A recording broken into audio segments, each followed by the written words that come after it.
Turns out he's a major cinephile. They don't watch enough movies. It's a very simple formula. And here we go.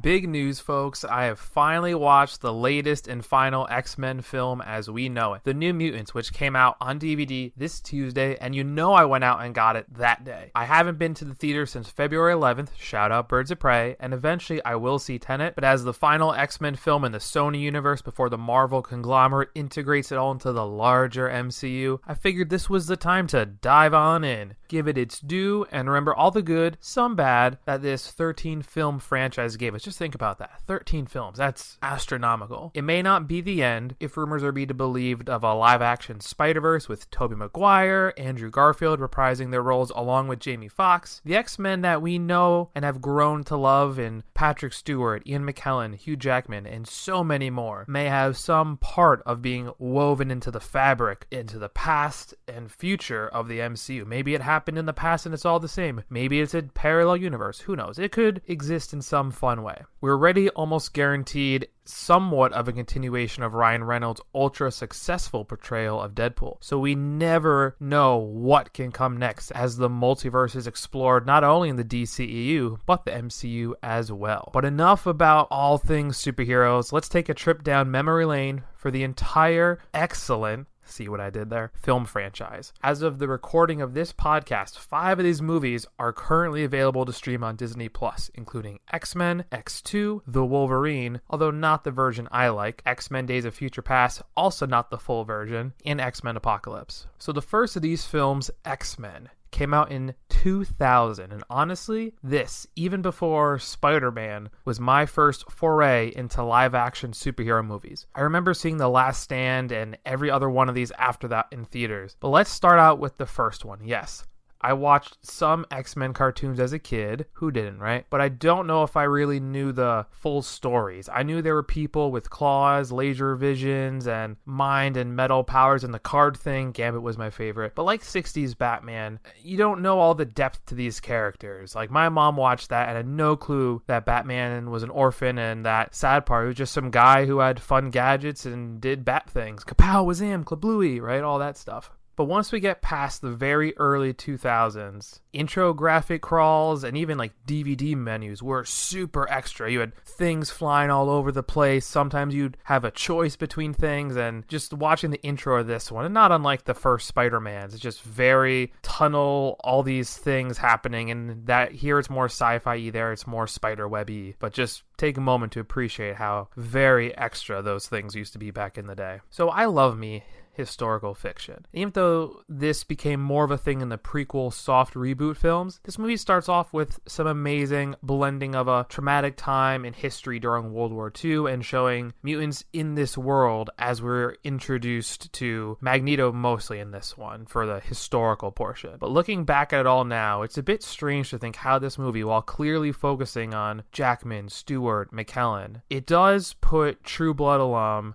albeit this was actually prior to her time. The X-Men films took place years before the True Blood start. But Anna Paquin is at the forefront of this franchise. While not the main player, she always seems to be super important, not only to the plot as well as like a key piece into the ever constant fight. She may not be the most important person, but she's also that window into the world that we are the passenger looking through her eyes, I'd say. More than any other superhero film, way more than Civil War could ever have hoped for. The X-Men in general, but the film version, is always something special just because the core of it is tackling things like social justice and human rights in an exaggerated form, to be sure. But having this film so deeply entrenched in political views without being overbearing, it'll always feel kind of timely, especially right now. Not unlike the Star Wars prequel films or the very strong comic book adaptation V for Vendetta. Yes, that is a comic book adaptation. You're welcome for that little fun tidbit. And yes, the special effects are normally fairly strong, but this film would not work without an amazing over-the-top superhero action. Unlike Fantastic Four films, the early ones. I mean, like, the other ones were bad, but let's focus specifically on the early ones, the Chris Evans ones, right? And even the Nicolas Cage Ghost Rider films. Somehow this movie feels more realistic and grounded, and if you couldn't tell, those are air quotes. It is over the top because superpowers, obviously, but somehow it feels a little better. And no matter what anyone else says, especially after Logan, no one will think of these movies and not immediately think of Hugh Jackman. When you think of the franchise of X-Men, your mind's going to go, no matter what, to Hugh Jackman, just what it is. While at the time he was not a known entity, he sure is now. And if Rogue is our guide to the world, Wolverine is clearly our main protagonist. Some of the pitfalls of the first movie, first of all, it's totally fine for me that the comic accurate costumes are not at play here. Hugh Jackman in a yellow spandex suit would be too much, and they made a cute little joke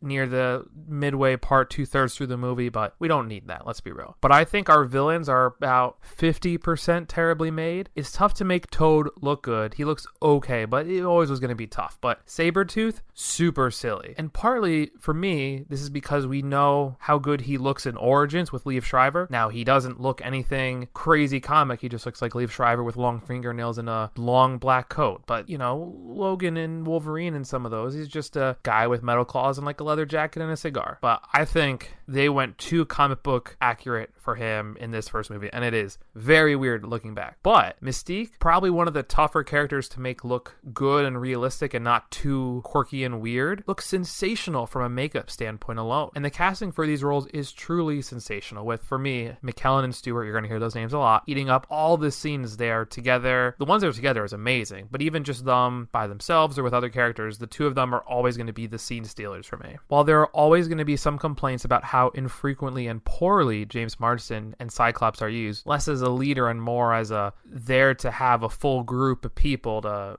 bolster your numbers a little bit and to whine about Gene. He does the most he can with the role, something people are expecting to be alleviated when they're shown in the MCU. I've heard some fan thoughts and everything about, we've seen so much focus on Wolverine and Magneto and Professor X, so they may just go straight to Cyclops being the leader of the X-Men whenever they bring him in, just to mix it up a little bit. I was recently reminded, thank you TikTok, for how awful the Halle Berry Catwoman movie overall, but specifically there's this basketball scene that is like softcore flirting and weird basketball.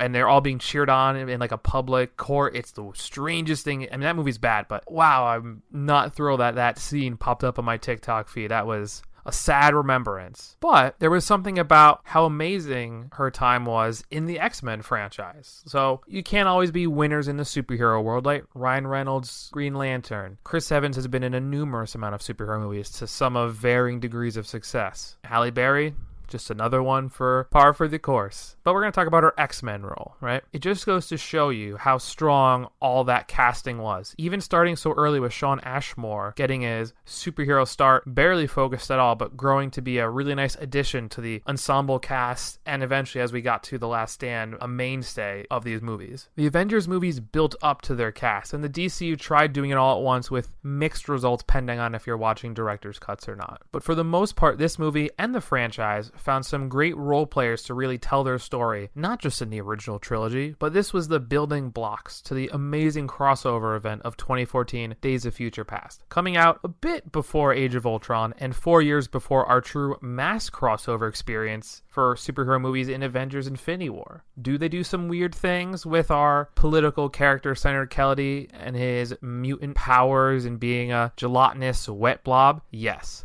The script moment of understanding and toleration, however, is heartwarming. It's just tough to look at it with probably the worst special effect in the movie, I would say, is what they're trying to make his blobby form. But it's tied in with a very nice nuanced writing, which is nice. Some of the fights early on are a little bit silly too. You got, Logan Claws as one special effect, Mystique's transforming thing. Storm and Cyclops have probably the most visually exciting powers, but for the most part, these fight scenes are just jumping around. And they're just a little bit silly, especially this many years removed. And that's going to happen, right? You come back to a movie that's 20 years old, it's going to happen. The sad reality is you're watching something that was done way in the past, but it's not inexcusable like the 2003 gelatinous monster that is Ang Lee's Hulk movie, or the terrible 2001 half scorpion, half The Rock CGI monstrosity in the Mummy sequel. Probably one of the best scenes, no brainer, is seeing the full philosophical battle between Charles and Magneto. He has to be one of the best supervillains, especially in film, of all time. This may be a hot take, but he is one of the most relatable we have ever seen in the genre, in live action, in film. Sure, Loki, Tom Hiddleston, very charismatic. Heath Ledger's Joker is an amazing, terrifying portrayal of the role. But Magneto went through one of the toughest times in history, and they tie that into his character arc so well, being persecuted for who he was outside of his mutant X gene, and he is rightfully fearful of that happening to him and his kind, and he wants to protect all mutants by any means necessary. Something Charles wants too, but he has lines he will never cross. It just isn't a bad guy wanting to rule the world. It's clear stakes that are almost as human and real as can be. There's a reason why this movie is so good, especially for its time. The birth of the superhero genre after the 90s Batman era, predicated only by the 1998 Blade film, which is still very good, but with its gore and not as well known property, I would say most people would think this is the first ushering in of the new era of superhero movies.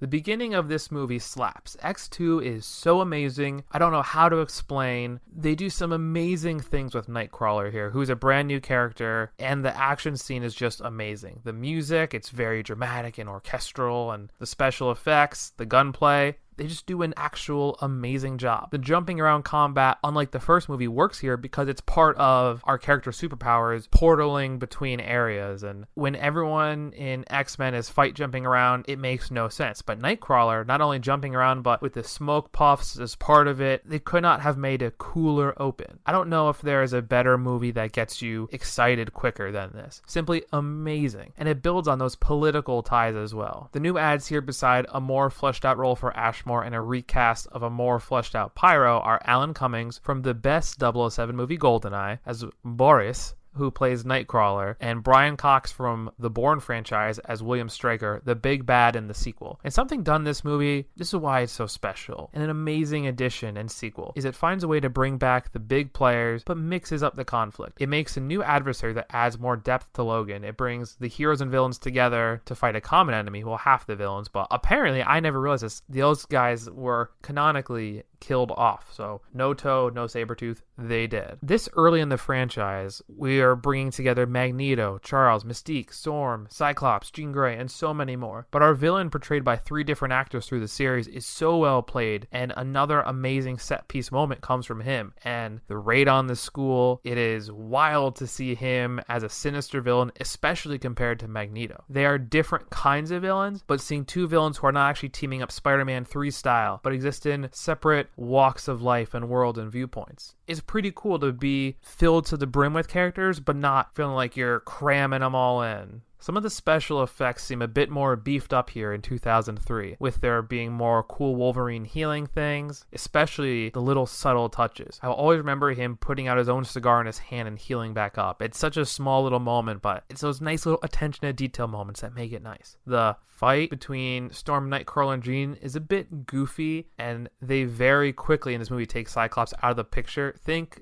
Hawkeye from the OG Avengers film, but kind of worse. I mean, he does put up more of a fight, I think, almost taking everyone out, but they don't do, you'll see his role drastically decrease as these go. While watching one of the many cool subtle spy type scenes with Mystique in this movie, there was a super subtle Gambit nod. There's a whole list of Easter egg mutants on a list of keyboards, but this specific name, I don't know if I noticed it really, at least actively, until this watch through. And it will always make me feel sad now for what could have been with his character and the Channing Tatum portrayal that was almost in X-Men Last Stand as a romantic rival to Iceman for Rogue, and almost being him in Origins to him almost appearing in Apocalypse. What could have been? Maybe Disney and Marvel will give him that chance this time around. That standalone movie was in development limbo for years and years, and it went away when the X-Men films sent their film product over to Disney ending with New Mutants. So maybe he'll be one of the big players played by Tatum in the new X-Men MCU version. But I'm getting too excited. I'll try not to talk about how much I want this portrayal in film. I'll try. You would think mutant school, or not this military raid, would be like a PR nightmare, just logistically, which they do discuss, and like they make it something they're not going to make it a big deal. But it's a pretty large scale thing. If you live anywhere near that mansion, you're going to see helicopters attacking what you think is a school.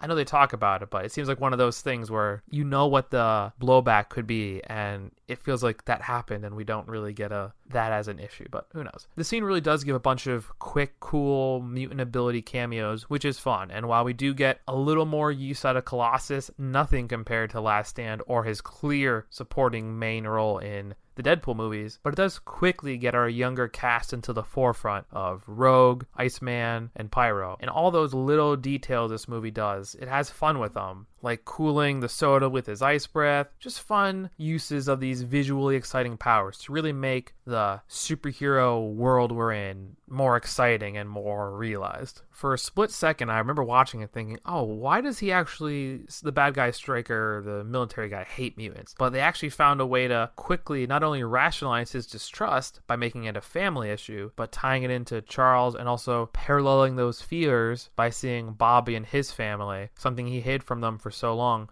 But once they knew, not immediately, but they do eventually reject him. Not only are there political ties to this, but even acceptance and the equivalent of coming out and being true to yourself, all portrayed in the superhero genre. The fight scenes are definitely good in this one. For some reason, I remember he's being kind of blah, but they definitely have a really strong Wolverine fight with someone who's kind of the evil but different equivalent of himself. But the best conflicts are the ones not fist-to-fist fighting. It's the Magneto double cross to target humans instead of mutants, flipping Stryker's plan. It's just cool. While we don't get a ton of why Pyro changes to the villain side, we see him leave the ship to help, which sounds great, but he doesn't end up doing anything and just leaves. That's probably the one thing I'm a little about.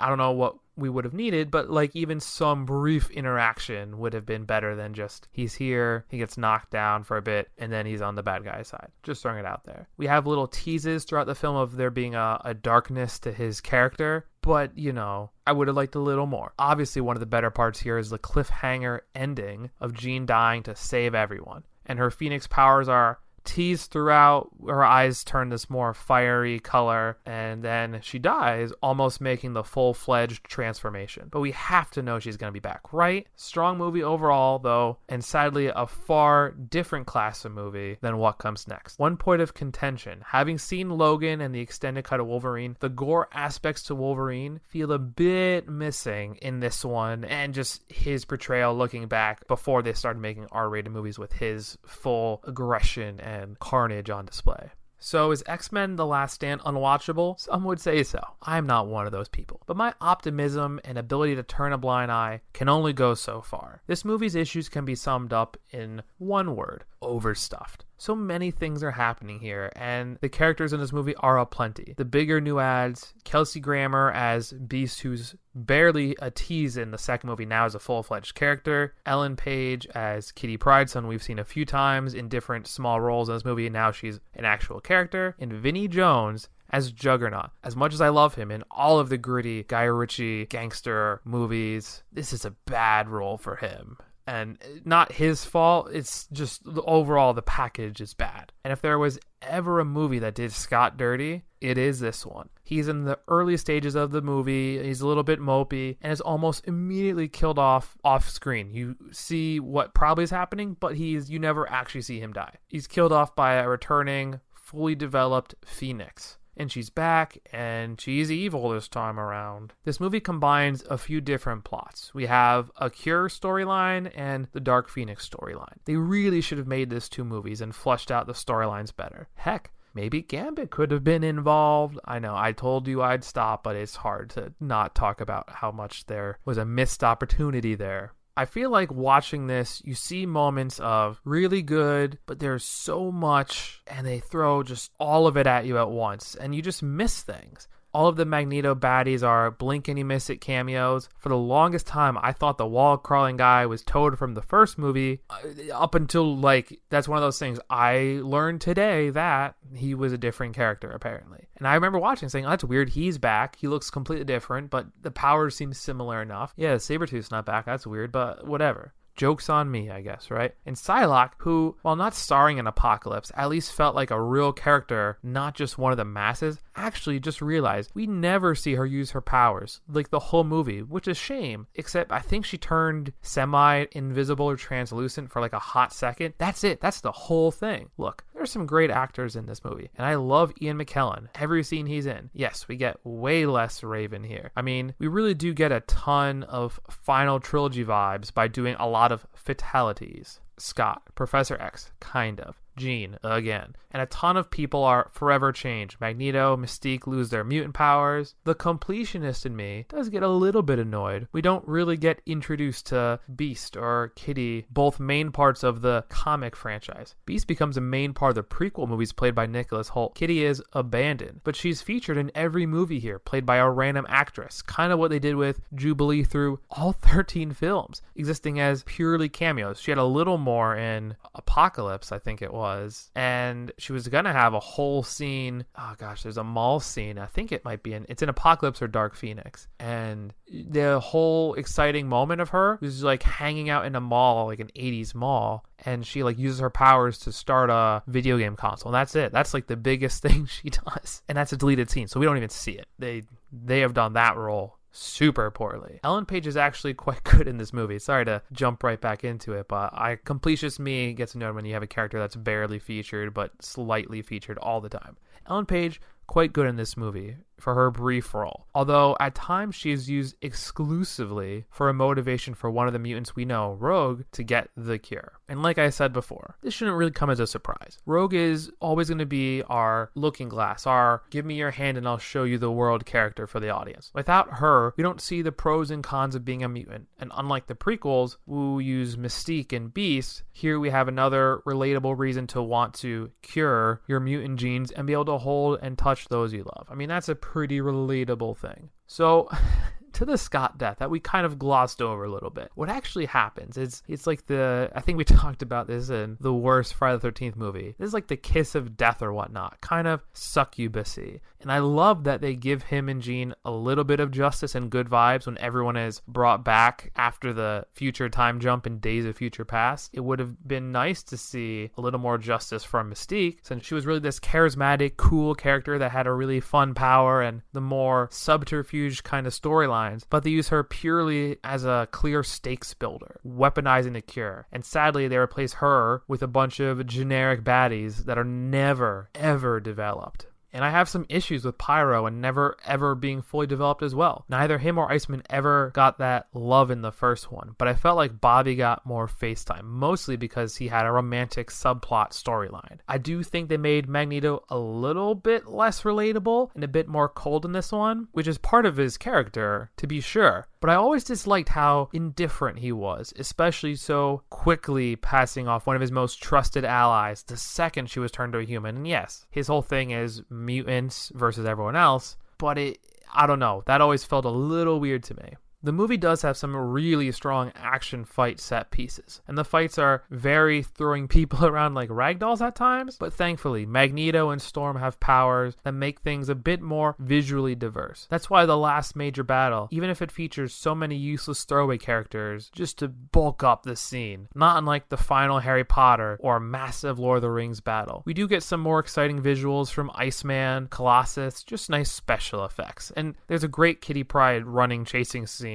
with Vinnie Jones where it's just cool seeing her run through the walls, and they do the most they can with her in a very small-ish role, being one of the, I guess, 6 last standing X-Men. So we've already talked about it, right? Lots of fatalities and death in this movie. The Scott death, super lame, waste of his character. But man, is the Charles death good. And it hurts even after all this time.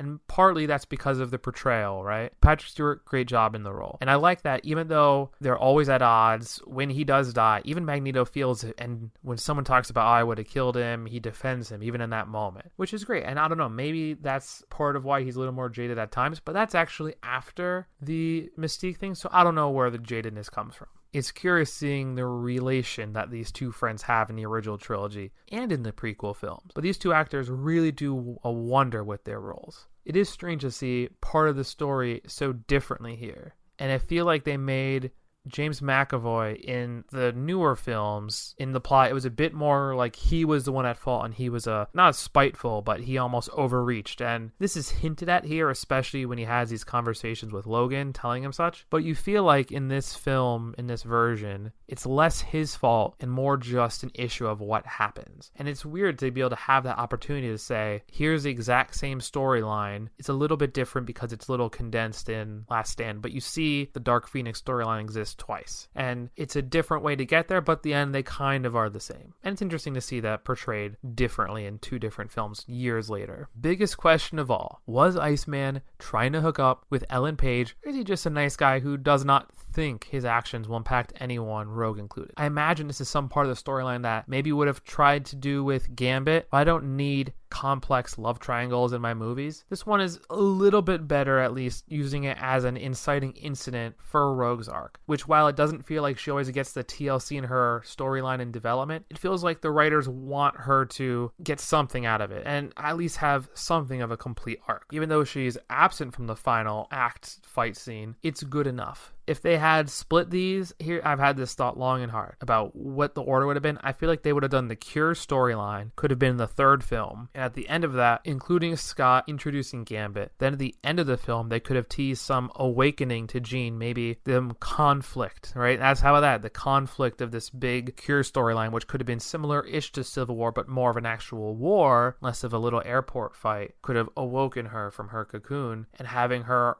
full story in the fourth film. But we've all seen bad film splits, right? The Hobbit films, Animosity. I love the book. One book. Does not need to be 3 movies, and they just threw things in there. Not good for me. Hunger Games Part 2 and Harry Potter Part 2 all have one part that's more expositional and one part that's all the action, and neither one ever feels like a great film by itself, which is unfortunate for both those franchises, which I quite like. I think these would have been different because it's just clear 2 different storylines, and in this version they just all got jammed together to make something. Sadly, this is less like a nice Thanksgiving leftover sandwich and more like a combination Pizza Hut and Taco Bell, right?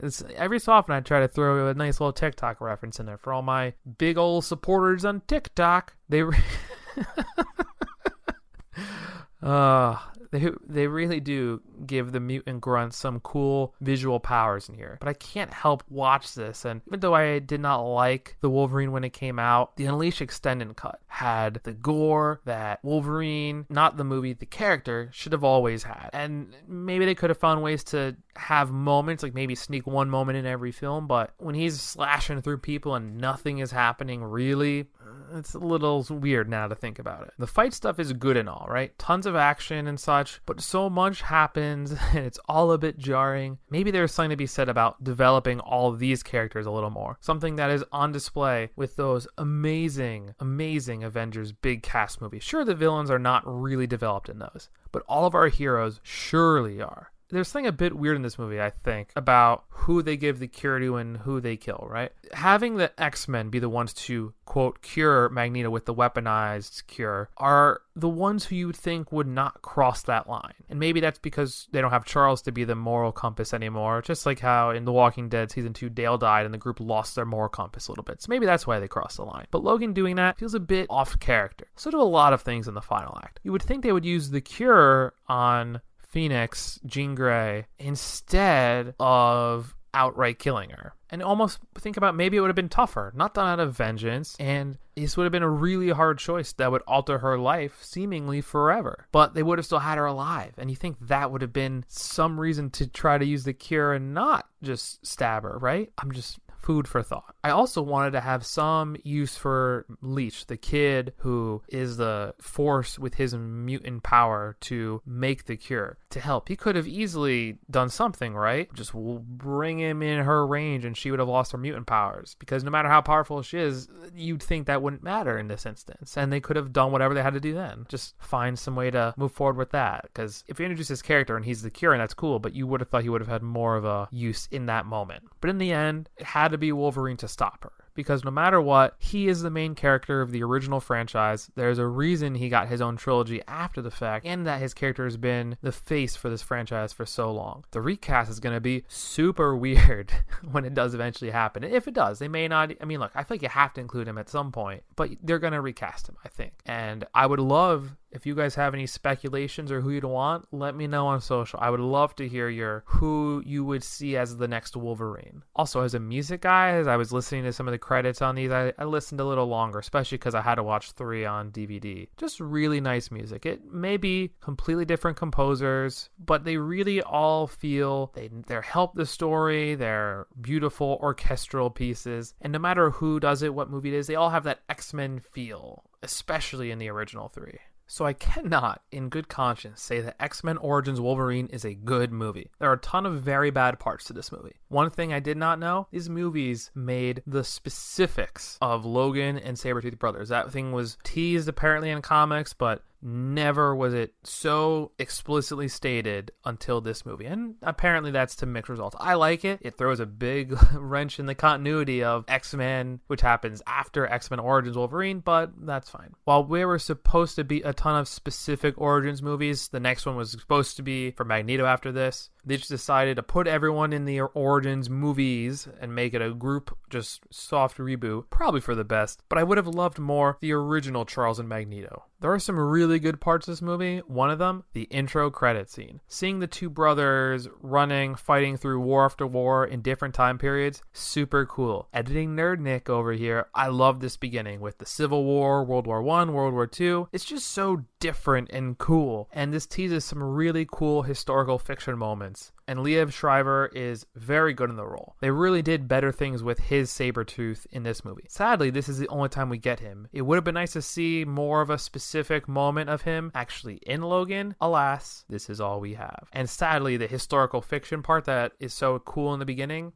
gone immediately after. Never touched again. So Danny Huston is great in the role of Stryker, and I have to make it clear, he's not Sam Neill. Some people get them mixed up, different people. This may be, of the 3 people who played this role, I might think he's actually the best of the 3. He's known for The Reason I Will Never Move, and maybe not even go to Alaska, because of 30 Days of Night. Is it a fictional movie? Yes. Do vampires exist? I don't think so. But that setup of it just being dark for a month, and vampires run all over the place, do not enjoy it. It's like a sentient, smart zombie movie, and I've watched it a few times. It's not that I hate the movie, I hate the premise of it. It might be not the scariest thing I've ever seen, because the scariest thing I've ever seen is the spider scene in Lord of the Rings, but it's pretty scary for not being about spiders as big as houses.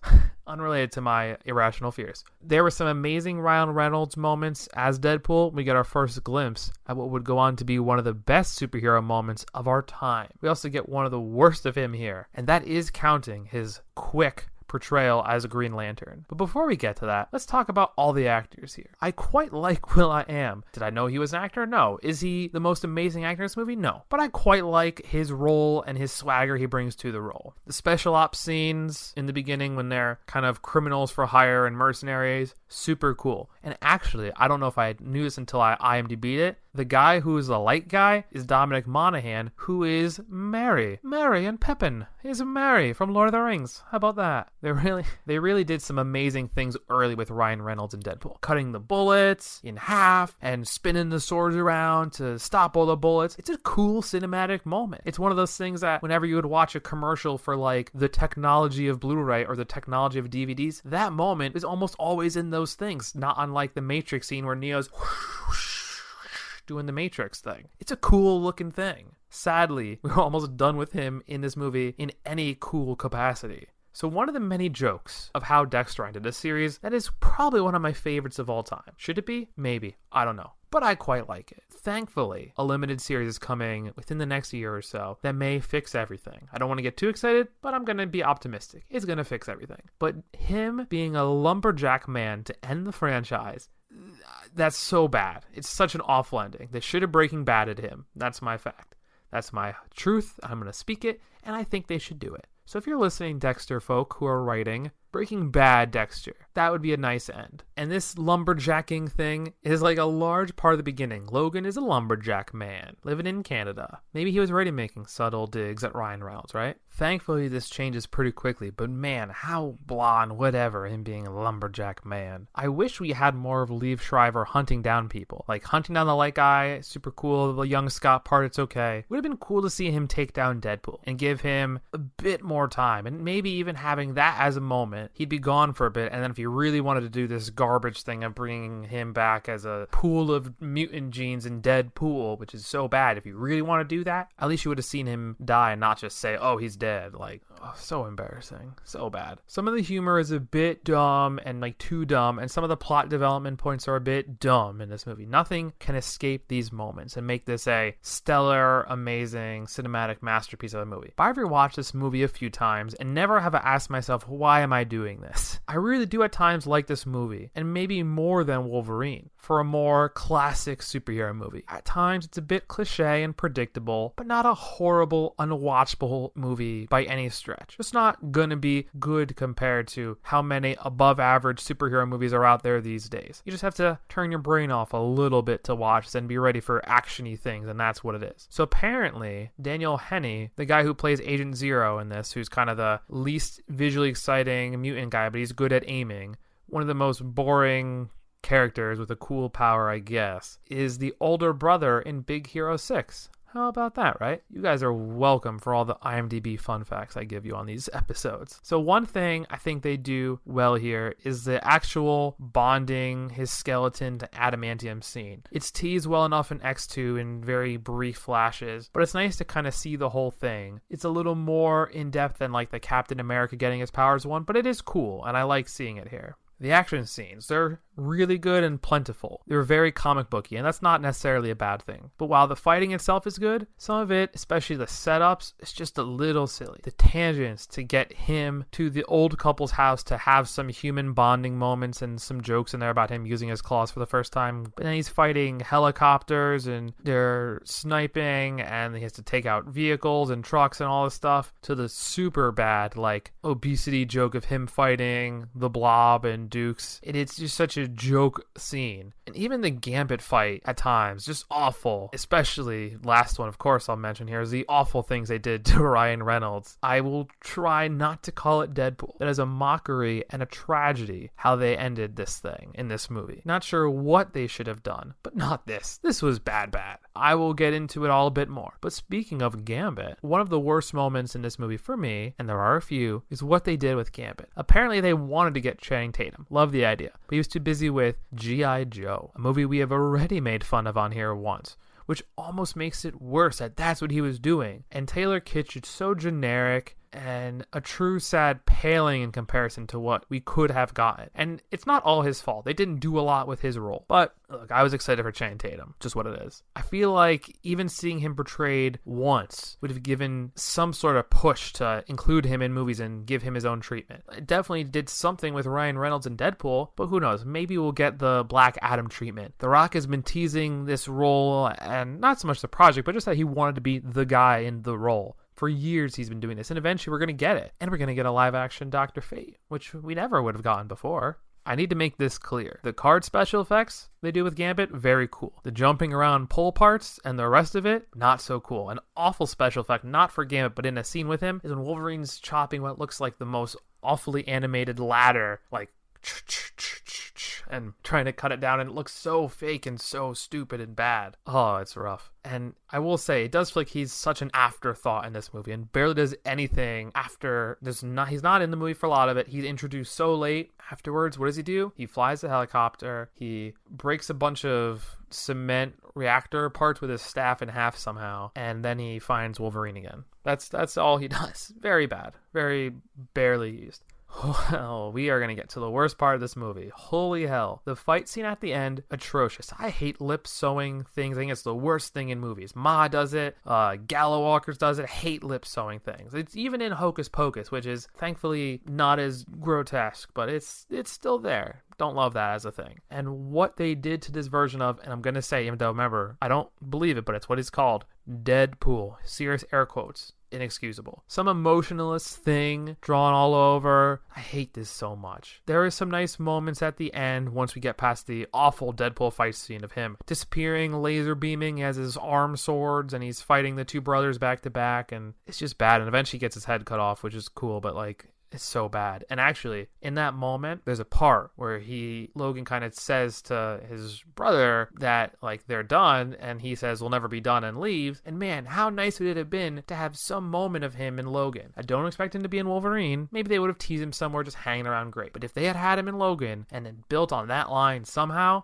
I would have been, and like, Logan was really good, but I would have been ecstatic for even a brief mention of him in that role, in that part. Just, they could have done it, and they didn't, and it's so annoying. I don't know what his schedule was. I know Ray Donovan is his big thing, but come on, they could have done something, anything. But once we get past this fight, the actual end moments of the film, it took ages for the reveal that his first love was not dead, and that scene with him and Stryker at the end, like shooting his memories away. That was good. I quite like that. The big problem here, good pieces, aka actors, but there's way too much confusion in the way they try to navigate through these moments. It's bad. It's all cobbled together. It's a tough movie for the franchise, but it did kick off a better angle for these movies, even though it was pretty much separating Logan from the main storyline, excluding cameos until Days of Future Past. Not even a quick Patrick Stewart cameo can make this better. Just a rough time. But the one final point I want to make here, this franchise, it's tough to be full, chronologically, canonically sound. And everything, Cyclops, Professor X, walking at this point in time, a couple different versions of Emma Frost as well. It's just a messy timeline. But if you watch these and just let some things happen and appreciate when the things pay off, it's good enough. But it's a tough film to be a part of the franchise. So before I get into X-Men First Class, I have to say, I'm watching these in a way I would never watch before. I like watching things in chronological, sequential order. Star Wars 1 to 9 with Solo and Rogue One in their proper place. The Marvel movies in my DVD Blu-ray bin are in the order they take place. I try to do this with the X-Men movies. It's harder, especially with Days of Future Past. But in general, I would like to start with this one. But for the sake of reviewing, I'm doing it this way, in the order they came out. But for you loyal listeners, I hope you are watching this in sequential order. So I love that they're able to show way more development here with the beginning scenes with Eric Lencher, aka Magneto. After the fence scene in the first movie, the scene ends. This movie, we have a great way to show what happens next and his upbringing, and it's very interesting to see the different upbringings of him in contrast to Charles, who in this version has a budding friendship with Mystique. Obviously, I was used to her being on the evil side of things, but I had no clue what happens in the comics. I really do love the direction they went with these movies. Is German mustachioed Kevin Bacon a weird thing I didn't expect? Obviously. Do I love him in most movies except for the awful R.I.P.D.? And that's not his fault. Yes. And is he just the right amount of menacing here? When he's a Nazi, not as much. But after, his charismatic villain is still on full display, and it's very great overall. And on that same vein, the way that they torture Eric through these films, and here is such a great example as to why he is the way he is. And the revenge, physical manifestation, it's all done so well. Between pulling out fillings and using his powers to play what are those boomerangs with the knives and stuff. There's just some good stuff here. It was always going to be tough to replace some of the stellar actors from the past, but Michael Fassbender, James McAvoy, and Jennifer Lawrence, who take center stage to replace Logan as the main character, are all done brilliantly. Between how Mystique and Charles grow in their relationship developing, as well as watching Michael Fassbender hunt Nazis as a one-man revenge. Truly sensational. And actually, when I think about it, Jennifer Lawrence is one of, I don't know if you can pick one of the three of them as a main character. I think she takes the Logan role, but I think they do more with Michael Fassbender and James McAvoy in these. Something I really like in these movies, the earlier prequel ones, they have a way to not only use time periods, but they really play around with them. The 60s conflict and the Cold War is such a good setting for the conflict the world world was facing and the part mutants have to play in it. Unlike the previous films where the main conflict is just do mutants have rights, they are in this quadrilogy of films, this foursome, integral in shaping the conflict, especially in this movie. And even here, there are some really fun, almost spy-like movie 007 gadgets and stuff in the movie. Gosh, it makes me think of how much I love the James Bond movies. And it's a bit late, but I obviously want to say rest in peace to the OG Bond, Sean Connery. You had some amazing movies. I loved you from your time as James Bond. Goldfinger will always be one of my favorites. It's probably my top 2-3 movie. I like all the ones with gold in the name. You will be missed, though. Just want to get that out there. As I was watching this, I was 100% thinking spy movies, and my mind drifted to you and your portrayal. So as with Mystique being a big part of this version of movies, Beast is way more utilized here than in the original trilogy, and that wouldn't be hard to do, but very much more so. And the way they have grounded and broken down, but also extended the want and desire to be normal. And no offense to the originals, but they're done so much better here with the balance of two people fighting that same thing with Beast and Raven. And of course, what it eventually makes him to be enhancing his mutation. The Finding Mutants montage when they're trying to recruit, super fun. We get really good, fun group of characters and the time to get to know them. Not everyone's a full developed, realized character like that, but it feels a little, maybe because it's more fun, we get to know them so quickly. I love the Hugh Jackman brief cameo. Perfect. And I can't watch this movie ever without recognizing from Pretty Little Liars, Alison DeLaurentis for maybe at max like a 10-15 second moment. The special effects in this, to be expected, with it coming out 11 years after the first, in 2011, amazing. The powers are on full display here with all the first class members and Shaw's villains. Hurricane powers, semi-Nightcrawler stuff, Diamond Skin, and all the kids have really cool powers as well. Not that I know all these actors. Seeing January Jones post Mad Men, very cool. I don't love her character in Mad Men, but that's because she played the role so well. It was just so weird seeing her in something else that I've watched more often than I care to mention probably when I think of X-Men movies, just because it is that good. I actually forgot what the evil plan was in this movie for the longest time. I just thought conflict for some reason, maybe there's a money thing, I don't know. For some reason I completely forgot what the evil plan was. And I will say, it's a bit similar to the first X-Men movie. Radiation makes mutants, more radiation with nuclear war will make more mutants, and then Shaw can lead them all here instead of Magneto. The motivations are super Magneto. And while that's not a bad thing, you wish there was a little bit more of a difference. And seeing him with the helmet, yes, his power is super different, but the helmet is so iconic, and seeing someone else in it, A, you know it's probably not going to be his much longer, but B, it sometimes just makes it all a little too familiar. You get those similar vibes. I don't know why we lose too many people to this group early on. Like one of the deaths and one to be in a different group. It's not super explained, but I get it. The Darwin powers are super cool and actually I'd say most on display when you think of this. But that actually might be a red flag in knowing he's the one who's going to die. Because you see so much of his power, it's like how much can he grow? But his power is super cool and I would have loved to see that shown in the movie more, but just overall more. Weirdly, when you think about it, almost everyone in this group actually dies. I don't mean to say that as a joke, but it's weird to think about that. When you get to the end of the movies, like, not counting Magneto and Charles, like, one of these people, I think, of the original group that's it. That's the only person alive after this, which is crazy to think about. But, you know, when I think about this character, Darwin, like, for barely knowing him, I remember when I watched it in the movie theater, like, it was sad. Like, him dying almost immediately. And it's really weird now to think about how pretty much all these characters are like dead by the end. When the credits roll in Dark Phoenix, only one of those characters is still alive, which is weird to think about. This movie, this is so short and he's barely in it, but I love me some James Remar. He always ends up in movies I like, even in minor roles like Django, 2 roles in that one, Blade Trinity, and he's actually a mainstay on the CW show Black Lightning. So he just ends up in things I like. And he's the guy in Dexter. He's the dad in Dexter. So the training montage, just like the recruiting montage, it's cool, it's fun. They develop some stuff for all the characters they feature. Yeah, they probably would not be able to do too much with Darwin in these because his powers are already kind of developed and good as is. And more importantly, though, beside what they couldn't have done, they do find a way to subtly plant the seeds of Mystique joining the side of the bad guys. And obviously that's through Magneto, not through Shaw, but something here felt better and way more deserving than the very unearned Angel just joining him for whatever reason. It's not really developed. The plot really is a lot like X-Men. Make more mutants, the how is different, but the goals are the same.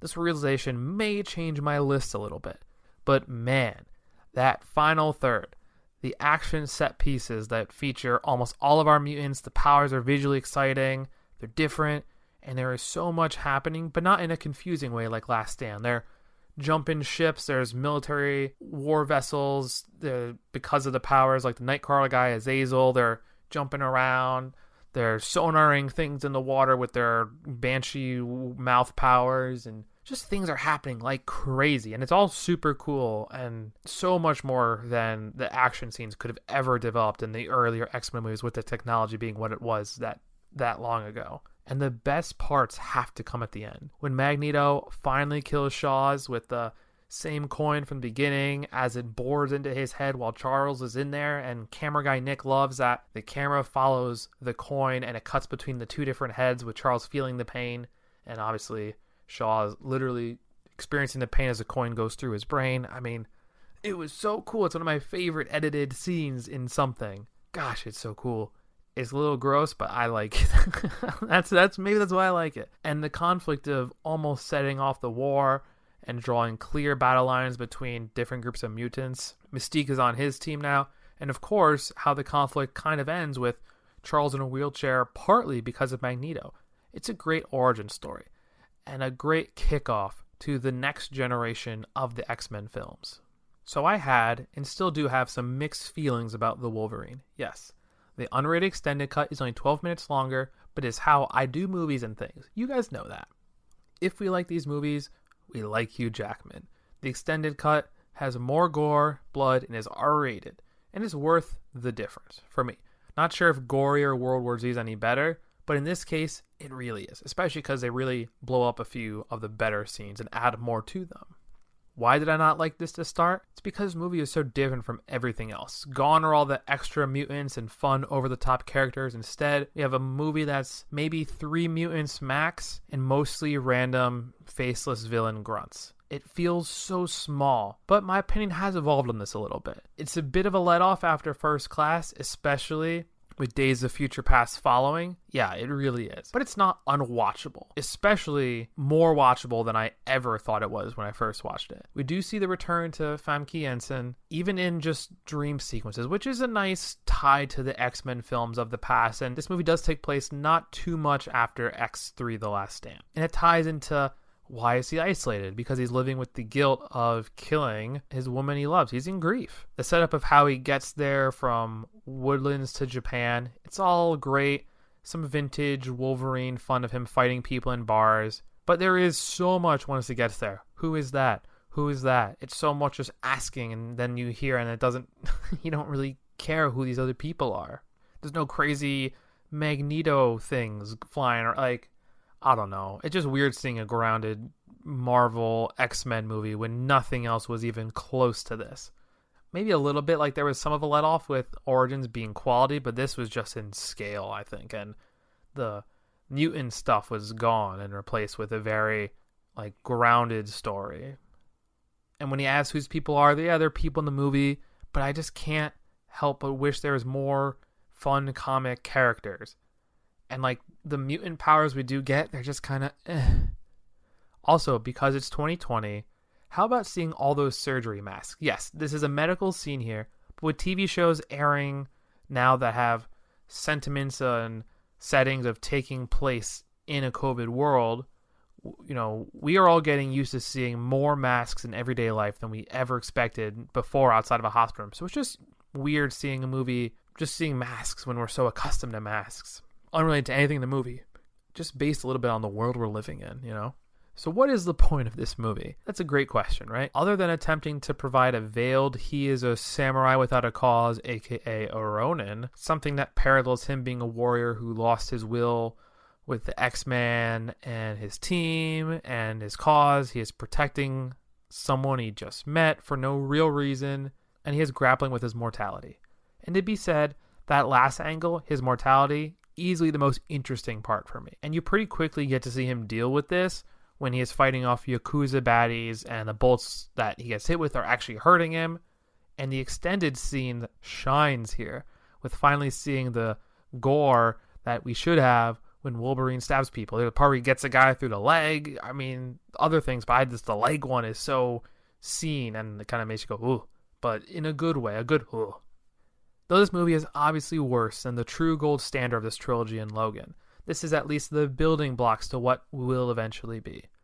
Also, knock off Hawkeye. He has some awesome moments in the beginning, shooting arrows off the roofs, and once again, this is all heightened by the R rating and the gore part, but quickly he becomes very useless and whatever in this movie. I don't love Viper as one of the only other mutant characters, but her powers are visually cool enough. And as I said, the mutant characters in this are slim pickings. You know what is amazing in this movie, though? The train fight set piece scene. James Bond did it a few times, and Wolverine adds a cool superhero angle to this. Fighting on top of a train with the ever-changing winds and obstacles, easily one of the coolest parts of the movie. Like when he does the thing when he is like, they're trying to jump over certain obstacles on the train. He kind of fake jumps him and the guy jumps up and hits a billboard. Super cool. Super fun. I do like, besides the gore additions, there's a few moments, but this one I want to talk about specifically in the extended cut, where Mariko, who is the girl that he's protecting, actually protects him, and there's more Famke scenes as well, which is obviously super cool. While there is a big, slow, whatever part of him in her hometown, which is, I guess, where he was in the flashbacks when he met her grandfather the first time, that's neat. This scene is just a huge slowdown until the next big action scene. And there's a really cool one coming after this. Maybe a stretch, but yo. This lumberjack scene in the Wolverine, is that a tie to his lumberjacking days in X-Men Origins Wolverine? Imagine if that was the case. I mean, there's definitely trees he might die by a tree in Logan, so maybe lumberjacking is the whole arc. It's his whole arc in Wolverine. How about that? Just throwing it out there. Maybe I'm finally onto something here that no one else has discovered. Beside lumberjacking things, I don't know if I buy this romance, because he's still haunted by his love and guilt for Jean, especially because after this movie, nothing is used or referenced in these movies in any other X-Men part. I know I have yet to really mention here, but Yukio, who actually is one of the few mutants in the movie, her power is not really seen, but she does have the predicting someone's death power. She's quite good in this. And the actress Rila Fukushima is great in the CW Arrowverse version of Katana. Actually, Tao Okamoto is actually quite good in a few things I've seen as well. I mean, she's in Hannibal, Man in the High Castle, Dawn of Justice, Westworld. These are all smaller-ish roles, Westworld probably being the biggest, but she is in these things. So I've seen both these people, and they're definitely good in the things I've seen them in. The death prediction in this movie, speaking about that power she has, while we see him dying with his heart in his hand, that's a projection. He dies with the heart in his hand. And we think that literally, but actually this is tied to the end of Logan, which is awesome and a great continuity point with him dying with his not physical heart, but metaphorical, someone he cares about deeply holding his hand.